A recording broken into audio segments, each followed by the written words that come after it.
Ey Allahın qulları, bilin ki, Allah sizi boş yerə yaratmayıb. O sizi məqsədsiz buraxmayıb və ibadətləri də səbəbsiz fərz etməyib. Allahın hər hökmünün arxasında dərin hikmət var. Biz bəzən o hikməti görməsək də, bu hikmətin olmaması deyil. Bu sadəcə bizim anlayışımızın məhdud olmasıdır. Allah ibadətləri bir imtahan etdi. Kim həqiqətən Rəbbinə itaat edir? Kim isə sadəcə öz nəfsinin istəyinə uyur? Çünki həqiqi mömin xoşuna gəlsə də gəlməsə də Allahın hökmünü qəbul edər. Nəfsinə deyil, Rəbbinə itaat edər. Bu ibadətlərin içində isə oruc xüsusi bir yerə malikdir.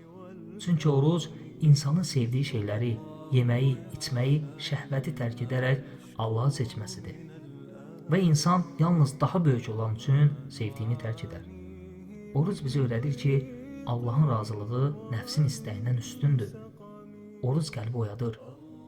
Aclıq qəlbi yumşaldır, zikrə yaxınlaşdırır, düşüncəni artırır. Oruc həm də bizə nemətin dəyərini öyrədir. Aclığı hiss edən insan kasıbı xatırlayar. Oruc nəfsi tərbiyə edir. İnsanı öz istəklərinin əsiri olmaqdan xilas edir.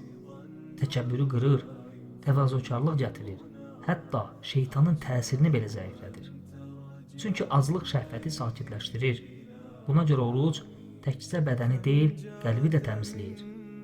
Deməli, oruc sadəcə az qalmaq deyil.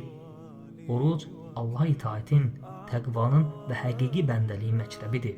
Allahdan diləyirik ki, bizi onun hikmətini anlayan, ibadətlərinə razı olan və nəfsinə deyil, Rəbbinə itaət edən qullardan etsin. Əmin.